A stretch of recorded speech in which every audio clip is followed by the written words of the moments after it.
Hi, everybody. Welcome to this Jobvite Summer to Evolve session. Really appreciate you joining us today, so thank you for taking the time. Just a quick intro on the session today. So we'll be covering internal mobility. So the focus today really is about how to recruit the best talent from inside your organizations by internal mobility. And we will introduce our guests in a second. For those of you who haven't joined the session before, it's a 12-week program, Summer to Evolve. We have over 45 sessions, a variety of content. All this is really designed to essentially help you in your day-by-day roles and give you tips and tricks, making the best within talent and talent acquisition within your organizations. We're on week 9 at the moment, so internal mobility. All this content is available previously on our website. We've got 3 more weeks coming up after this, so the content strategy, AI and automation, and analytics. So please do check out the other sessions as well. And this week in particular, so we had a recruiter skills session, really focused on the granular aspects of internal mobility yesterday. We have a demo day, so that's essentially our tool that kind of helps cater for internal mobility being presented tomorrow, and then a recruiter real talk session on Friday. This is a website, so summertoevolve.com. All the sessions are available there. Everything's free. Please take lots of great content on there and lots of good knowledge that we've shared. So please do take a look as well. Okay, so to introduce our first guest, so Michael Wright. So Michael is New York-based, fellow Brit, I believe. Previous founder of Ideal People, which was a technical search and recruitment business, and now global head of talent at GroupM, which is part of WPP, so in the ad space. Good description, Michael? I give that a 5 out of 10, Chris. Good. So I actually checked out your LinkedIn, Michael. So it seems like you've been kind of along the track in terms of location. I picked up London, Beijing, Singapore, and New York. Is that right? Yes, and my current location in New York is as close to the Canadian border as I could possibly get. Okay, very cool. Sounds like a fun experience anyway, moving around that much. Cool. Okay. Yeah. Go for it. It's been tremendous, Chris. Thank you. Good. Okay, so a couple of quick fire questions we do for every guest. Favorite vacation, Bali. Favorite summer movie, Texas Chainsaw Massacre, which I guess doesn't need qualifying. This is a good one for me. Ice cream truck order, so 99 flake. This is a UK thing. Do you want to explain that, Michael? Yeah, so a lot of people that are really into chocolate will notice that there's a specific difference in like the taste and texture of chocolate around the world. And sometimes the chocolate bars are given different names. The 99 flake is a rare breed of chocolate. It may have actually been discontinued. It was very popular in the UK many years ago. And you would stick the flake into usually a vanilla ice cream cone, and it was known as the 99 flake. So I believe it's unavailable in the US, but I'll be interested to know if anyone recognizes this famous ice cream delight. I can confirm at least it's still going strong over in the UK, so that's good news. Hamburger, hot dog, burger without any bun, so that's kind of protein style, I guess, Michael. Yeah, Shake Shack do the best one of these. I can highly endorse the Shake Shack bunless burger, and they need the business at the moment, especially in New York. So please patronize Shake Shack. I'll have to check it out. I've only had the In-N-Out one, so that's a good recommendation. Pool or beach? Pool. This is very specific, ideally an infinity pool on top of a skyscraper. So this sounds like Singapore and Marina Bay Sands, since you must have been there. Yeah, almost all decent condos have a swimming pool at least 7 floors up or on the roof. So I was spoiled when I was in Singapore. That was one way that I was spoiled. Good, lovely. Thank you very much. So next we have Gillian Ramos. So she's an Associate Director, Talent Mobility at GroupM. Hi, Gillian, can you hear us? Hi there, I'm getting my camera to turn on. There I am. Hi. Hey, welcome. Thanks for joining us today. So I believe also from New York, I'm trying to pronounce this, Nanuet. Is that right? Yeah, I'm from Nanuet, originally New City, which is the town next door, but I've lived in New York City for the past almost 10 years. Okay, very cool. Graduate in communication from University of Buffalo, and you've been with GroupM for what, 5.5 years? Does that sound right? Exactly, and within internal mobility for 3 years, almost 4. Very cool. Thanks for joining. And working with Michael, is that right? Exactly, yes. Good stuff. I expect some good banter along the way then. Favorite vacation, Fire Island. So I hadn't heard of this, Gillian. So I've looked it up. There's a very nice. This is kind of near Long Island. Is that right? Yeah, so it is my favorite local place to go. It is off of Long Island. It's, I guess, like a little island, but no cars allowed on the island. It's very laid back. You basically don't have to even wear shoes, and it's a great escape from the city. Very cool. I'll have to check it out. Favorite summer movie, Camp Nowhere. I can't contend that I've actually seen this, Gillian. It's a childhood movie, but it is my favorite amongst others. Okay. Ice cream truck order, Chipwich. Is that supposed to be Choco Taco or Chaco? The Choco Taco, it is basically a taco with ice cream in the middle of it, hot fudge and stuff like that. So those are my 2 go-to orders. I actually had a Chipwich last night to celebrate this. Good stuff. Hamburger, hot dog with sauerkraut ketchup. That sounds amazing. Good choice. Pool or beach? Beach. Which beach, out of interest? Is that still going to be Fire Island or somewhere further afield? Any beach. I will choose any type of beach, anything nearby or anything on an island. I am good to go, and then preferably a pool nearby. Cool. Good stuff. All right. Quick introduction from me as well. So I can get this up. So I'm the SVP Strategic Initiatives at Jobvite. I was a founder and CEO at RollPoint. So RollPoint was focused on solving mobility internally and also referral challenges.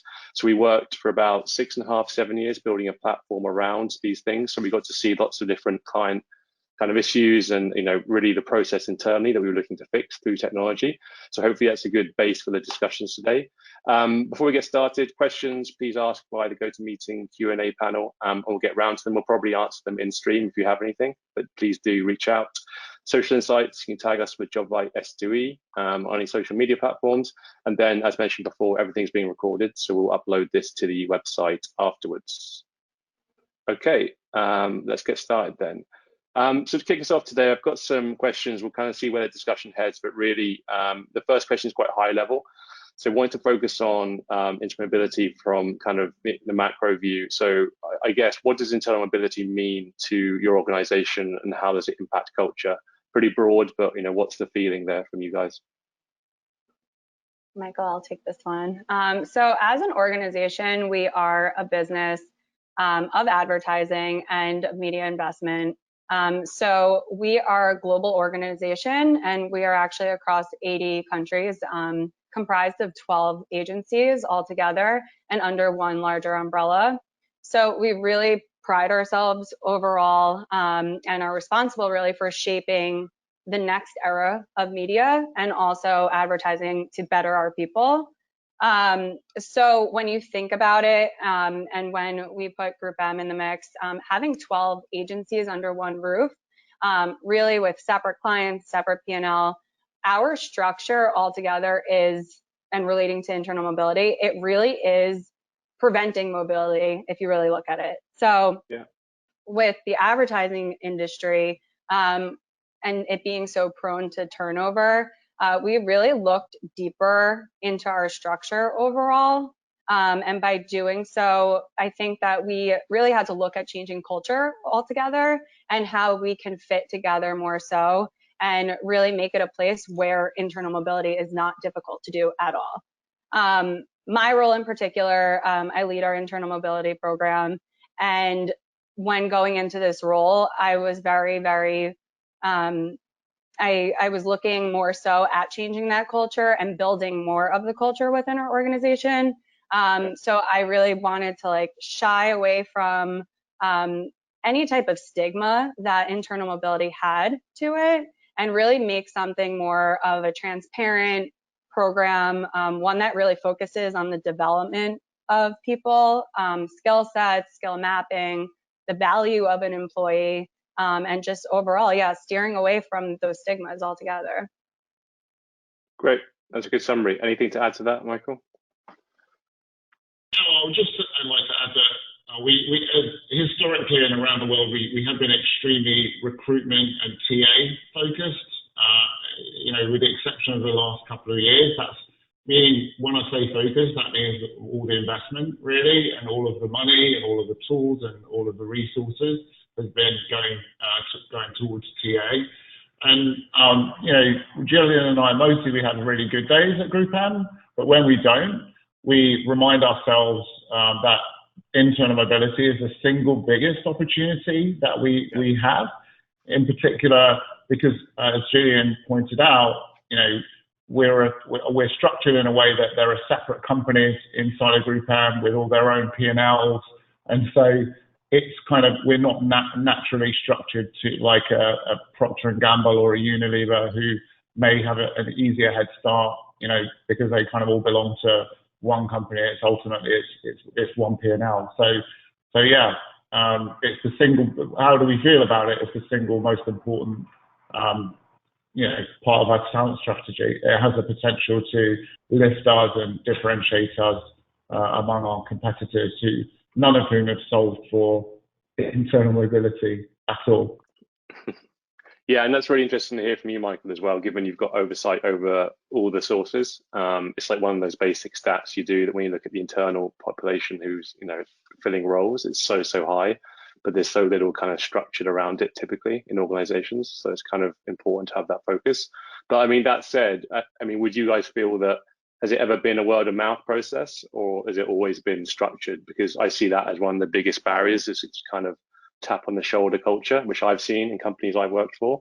But I mean, how does it work? What was it like before? It's definitely started out as more of a informal process. So we really saw that people would tap into one another or network really internally, more so like separate, more quiet conversations between one another. And as we started to develop an internal mobility process and even just the program altogether, of course, structure came with that. And with our structure, we have proper guidelines in place. We really listened to our employees and their needs, and that kind of shaped overall a more structured mentality and process moving into it. Cool. Okay. So next question I had was around objectives and goals tied to internal mobility and career development. So do you guys formalize these goals internally, that you kind of want to reach X, or you have certain things around career development for people specifically that you actually mandate, or is that kind of further down the line? Michael, I'll let you take that one. Yeah, so I just want to go back to the other question around the way that opportunities would emerge for people. To Gillian's point, it was very informal, and it's really clear to me that benefits those people who are good networkers, and we all know that being a good networker doesn't come naturally to everybody. So that meant, first of all, that by virtue of being a good networker, not necessarily like a good or productive employee, you were more likely to get considered for opportunities internally, which is in and of itself is wrong. And then, of course, we all, I'm sure in many of our organizations, we have these quiet performers who might be, very, very good at their job, but just hardly noticed by virtue of the fact that they are kind of just quietly getting on with it and performing. So I'd like to think that by, through Gillian's work, what she's actually done is given a platform for those people that are not necessarily, great at networking, by really leveling that playing field. In terms of our goals, we've obviously had to revisit those because of COVID and the impact that that's had, and I'm sure that's, I can say with certainty that that's impacted so many different goals, not just talent related in the organisation. But we intended to end 2020 with 40% more of hires coming through the mobility program than existed last year. So we were well on track to make that target in February. And then, of course, things went a bit sideways for us there. But yeah, I do think it's important to have audacious goals. Like 40% sounds like a lot, but to Gillian's point, we're coming off a relatively low base because of the nature and structure of the organisation not necessarily being entirely conducive to natural mobility. So whether we'll hit that goal or not, there's not much of a year left. So but yeah, it's still on the target. It's still on the target ball. Well, hopefully you get a bit of a pass for the last few months at least. I mean, back to your point there, Mike. Back to your point, Michael, on those talented individuals who aren't the networkers, and I know about this from hiring lots of engineers, and they're never going to necessarily be as gregarious as some other folk who may be in sales or sales development, for instance. But do you, as a process, would you ever reach out to those people cold without them having to apply for a job, or do you absolutely require people to be engaged in applying for the jobs in an internal mobility program, or will you just try and find them, where they are in their roles? I think that we stick to our process overall. We've come into some circumstances and some challenges. If we do target employees, I think we will move forward or towards that direction of more targeting, resource management style. For now, we usually leave it up to our employees to come about and raise their hand for new opportunities. We're very engaged with our employees, so even if we're passing by an employee and we strike up a conversation or know of something, I like to say that from people of just networking internally, people do kind of all speak with one another to see what else is out there and to understand or are targeted for new opportunities in just different types of ways. Okay, so it sounds almost like a maturity model. Okay, that's cool. So I guess that's butterflying off the metrics. I mean, the broader question is how do you attach metrics to internal mobility, I suppose? So you've got this kind of paradigm of mobility being often a longer term success in terms of performance, profitability, revenue, people sticking around, the high performers, whereas you've got the other side of the coin, which is the management holding on to talent, the talent hoarding concept. So, I mean, do we measure management by their ability to develop that talent, or is there a different way to measure this? What's your thinking on how to do that? I know it's quite complex, but I'm really interested to hear your view on it. Yeah, so I'll take this one, Julian, if you don't mind. So, look, my point of view on this is that, and just to be clear, I'm head of talent acquisition globally at GroupM, not broadly talent. So we're such a large organisation that we've segmented things from a talent standpoint.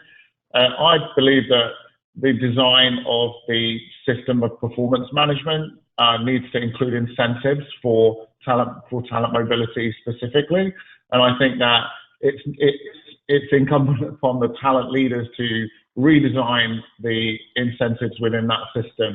So simply put, if I'm in a managerial role, then my bonus should be predicated on my ability to move people up or across the organisation. And I should perhaps not even be able to be promoted from my position until I've proven that I can be a conduit for talent moving up and across, right? That also, and I think it's only when you deliver a system of hard incentives against those goals that you can really, I believe that's important to have as part of a talent mobility strategy and program. But of course, that involves getting different stakeholders on board with that idea. And if it's a new idea to a company, it could be challenging to accomplish. I also think recruiters, funnily enough, are not necessarily naturally incentivized to do anything other than go outside of the company in most organizations. So it's important as well for recruiters to have targets that relate to their ability to, hire internal people, especially when we have a database of hand raisers. And I think that's important too. And, HR have got a role to play in this as well. So really, again, the mark of a good HR person is seeing all boats should rise under their oversight and leadership. So what I think's missing in the maturity or sophistication of many talent mobility programs is those incentives don't exist, and we all naively expect everything to just work if we just provide the marketplace or and such. So yeah, that's kind of my point of view, and I also would add that to really measure the quality of these hires that are coming through that specific channel, you need very robust HRIS and performance management systems in place, and we're moving in the right direction, I think, in terms of those things. But it's hard for when Gillian and I look back at okay, how successful were these people? It's extremely manual, and it's process of trying to gather that information. We don't have a good system of record on that front. Okay, no, that's really interesting. I mean, it's like bringing incentives or bringing into the incentive process on the management side. That sounds super progressive to me. I've never seen that done, and I'm guessing that's why it's a challenge to get it implemented. But it does seem like a very solid solution if you could design it from the ground up, right? Exactly. Okay, great. Thanks for that. So we kind of covered the managerial kind of aspects of potential barriers to this, and if you look at kind of procedural, I think you covered that as well. Multiple organizations, different pay scales, those kind of things, which can just be barriers to people moving easily between places. I guess cultural is kind of one that I think about most of the time here. So what is the leadership culture? What's the messaging, communication around mobility? I mean, what challenges have you guys seen? Where do you think the easy wins are for a company or people watching this? How can we bring about this emphasis on this being something which is okay to do, which is good to do for the company, and holistically better than people looking outside of an organization? How do we promote this and get over that kind of step? I can definitely give you so many stories about Michael, I'll take this one. But I can definitely give a lot of stories about the challenges that I faced over time of implementing this program, and just really honing in on why internal mobility is so important. Michael did touch on a couple of things that are barriers for us. We also experience other challenges culturally. From a cultural perspective, I would say that a way to make things better and a better approach. I'm all about transparency and communication and marketing surrounding internal mobility and showing the benefits of keeping our top talent and talent in general within an organization, and the career development and skill setting that we should be providing to our people. And so overall, whether that be, I think culturally, and the challenges that we face is that, again, the stigma of movement, whether that be a manager, kind of, you feel like you're disappointing your manager, or you feel like you might be fired for raising your hand for a new opportunity. You feel like, what I've heard from employees is they feel like they're letting someone down. So really taking a step back, and from the top tier perspective, how do we educate not only our employees, but hiring managers? HR should be on the forefront of this, into as soon as an employee starts within our company or starts to progress within our company, it's showing career development and putting really a story to it for them of how they can proceed, and the benefits of them looking into new opportunities. And I think that that's a way for us to retain our talent, and to also just steer away from those challenges altogether. Great, thank you. Next question I had was, so D&I, DEI is obviously a pretty important subject at the moment, in particular, in terms of awareness. In terms of how internal hiring interfaces with that, I mean, this is kind of an open question because I think there's quite a few views on this. Do we think that hiring internally and having this emphasis on internal talent movement, is that an aid to DEI as a process and building more balance in our organizations, or can it work against it? So pretty kind of open question, but looking for views on how these things intersect. Yeah, I've got a point of view on this. I mean, look, if you're in an industry that's not diverse, then you are only going to change that by external recruitment if you don't have the diversity. It's really as simple as that. And if you are an organization that has, an 80% fill rate on if you're hiring internal people 80% of the time and you don't have a diverse workforce, or there are obvious gaps in diversity at certain levels, then it's not necessarily likely that that's going to be solved through internal mobility. On the flip side of that, if you have a fair, transparent process that is discussed openly, with new joiners from the get-go, if you have an assessment process that is fair and deliberately designed to avoid and to mitigate bias, then you have a means to move people up as you recruit a more diverse workforce. So it really depends, on your starting point, as an industry, as a company, as a bunch of competitors, and you have to look at your own house, and hopefully, because I know in the advertising industry we've made a big thing of being transparent in the public about where we are from a diversity standpoint, and so that makes at least a plan of action more. It makes a plan of action easier to design. I think internal mobility is part of the solution, but for true diversity, equity, and inclusion to be successful, this is just one lever in a holistic approach. Yeah, I agree with Michael there that it's a bigger picture within the organization. And once you have all of that kind of honed in on and figured out, that's when you can start to really pick apart the internal organization and proceed from there with changing things. Okay, no, that's really interesting. I mean, we've been talking a lot, amongst our teams as well, and there's like a big conversation around kind of tokenism versus accountability, and the idea of accountability being something where a manager can be accountable for the mix of skills and backgrounds of the team member, but without having to do it via a tokenistic standpoint to make sure certain roles are filled by certain people to balance things out. But it sounds like what you're saying is more like if it's not there to start with, outside hiring will always be required. And most companies are not there, let's be honest.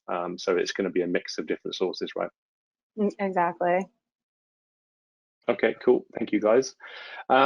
So, I mean, a couple of like more tactical points, which I think is quite helpful for everybody to hear about, and one that I've certainly not figured out looking at different companies' processes. So when you have individuals moving from roles or approaching the process of hiring internally somewhere else, who should lead that engagement, and at what point should their current hiring manager know they're looking to move? Is it the start? Is it the end? Is it full transparency model? And I've seen everything you can imagine in this from lots of large companies. So interested to hear your view on best practices. Yeah, so I think that in the beginning of rolling out this internal mobility program at GroupM, we played with a couple different areas. And one that I saw that fit best was I saw that more employees would raise their hand if they had more private conversations about their career development and about opportunities. So I first started to put together the process of having an employee speak directly to, let's say, myself, or I teamed up very heavily with the recruitment team who is working on filling opportunities. They're the experts in knowing really all the information that attaches to a role within. Our recruitment team also has a very strong relationship with hiring managers and they're able to communicate properly and take them through further the process with an internal. We really have initial conversations first with an employee and narrow down their interests, make sure that they're making the right career move for themselves. And then that's when recruitment is chimed in. If the role and what we see is an opportunity that is a pretty solid fit for that individual, and we're pretty much on the course of having them meet with another internal team, we do pause our process and we have them have a more straightforward, conversation with their manager, and that's when management is tied in. Of course, we do have a couple things that are key factors when someone is moving. So they do, like, management does have to be aware, HR has to be aware of the employee's interests, and the employee themselves have to be performing at satisfactory within their role in order to move to another area. So we've found that that has been the best approach to all of this. It not only holds like the secrecy of their desire for movement from the beginning, but lets them feel comfortable really learning and having those exploratory conversations before they have to raise their hand to their managers or to their HR teams. Okay, that's interesting. And do we think there's any world that would exist where that conversation with the existing manager could happen very early in that process, or be even open information? I always, when I'm having conversations with employees, I am always letting them know it's okay to have these conversations, and that your manager should be supportive from day one of you finding interest in another area. If you think about it, and from a GroupM perspective, we have so many areas. There's so much room for networking, learning, and meeting people, different functions within, and people are always exposed to so much within our company that they genuinely find interest in certain areas, and it happens just it happens daily. And I think that when I am having these conversations, and what we really try to promote is that management should be supportive of an employee's move, and really just be that role model to them if they raise their hand and say, I'm interested in this. Support exploratory conversations, support, like, let's say, going for lunch with someone in a different area just to learn more. So I always promote talking to the manager beforehand, but also let them know it's okay if you hold off, but we will have to explore that conversation before an actual meet and greet interview takes place. Yeah.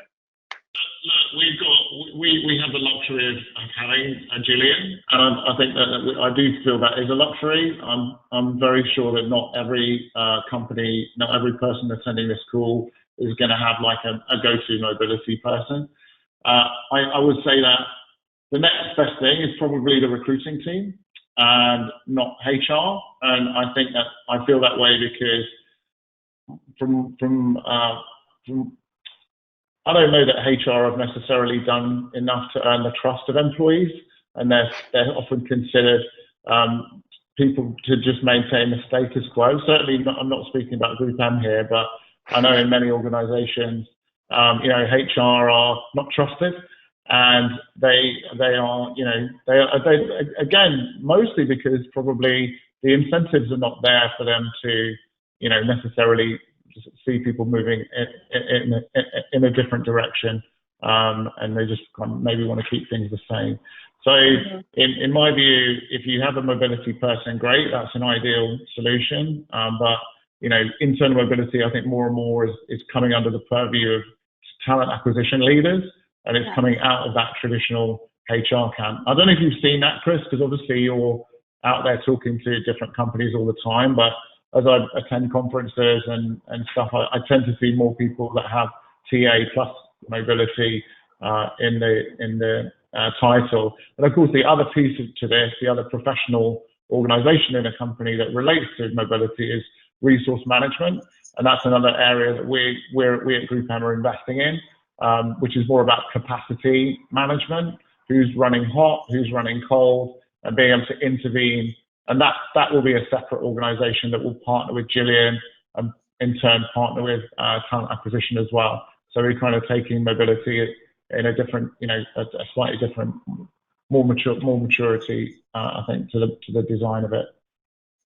Yeah. I mean, we've seen a range of companies who are doing this from talent management to talent acquisition. I would say as a theme that the more emphasis it has within talent acquisition, the more successful you see it work, and more emphasis on the things like the metrics and the opportunities and find those roles. So I think that is a change happening. I can't vouch for how many companies do it either way, but I would say most of the companies we've worked with have come at this from TA, when they have kind of potentially not particularly organized processes on the talent management side. They're focused on a lot of different things as well that are not just about new roles. There's a very broad structure to that as well. So I think it is better served in TA. That's just my view. Okay, cool. So one question I did want to cover before we finish, we've only got 3 minutes, so this is a quick one. So agnostically, so not mentioning any tools or products, before or after implementing a solution on technology to kind of help this process, what are the differences, efficiencies, challenges? I mean, what's the experience been? Before implementing a process? Before versus after, basically. What's it helped? What's it kind of hindered, I suppose?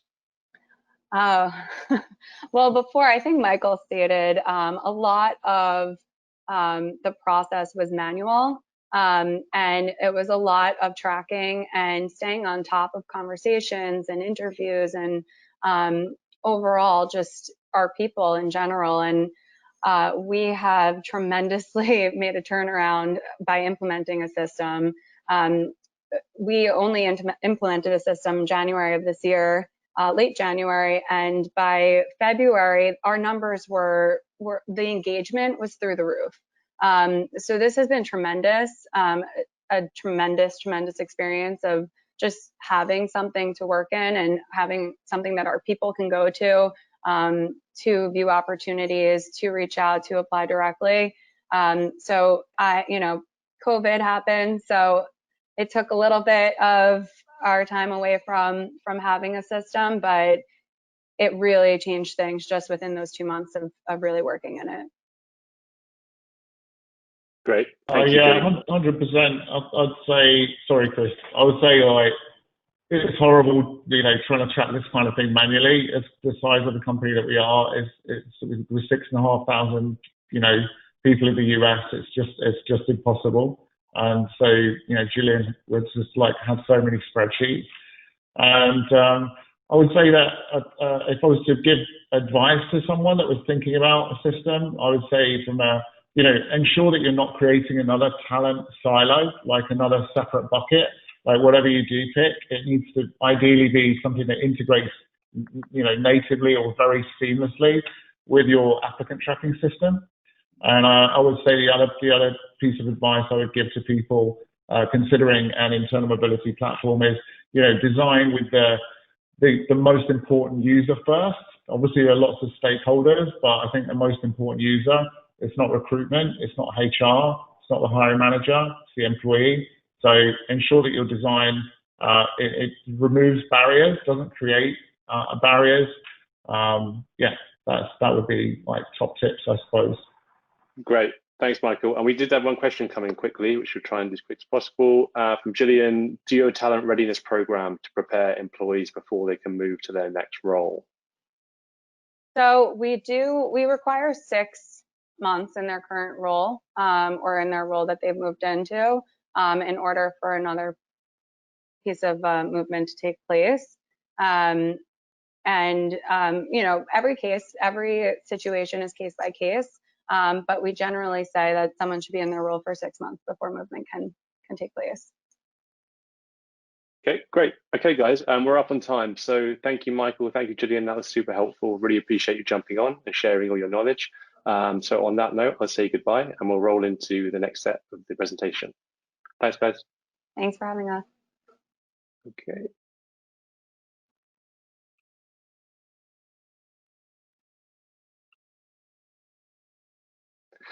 Hi, everyone. So that was the Two Talented session on internal mobility. Thank you for joining us today. Really appreciate your time, and I hope that was helpful. And you got some good guidance and tips for your internal roles, and there's good knowledge there to take away with you.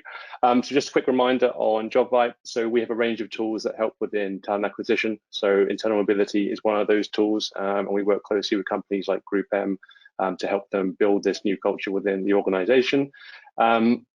There's a couple of sessions still going, just a quick reminder. So we have a session tomorrow and Friday around internal sourcing. So if this is a key theme for you, please do check those out. And as mentioned before, everything's available on the website, thesummertoevolve.com. So do check it out. There's lots of good resources there and everything's free to access. So thank you very much. Have a great rest of the day.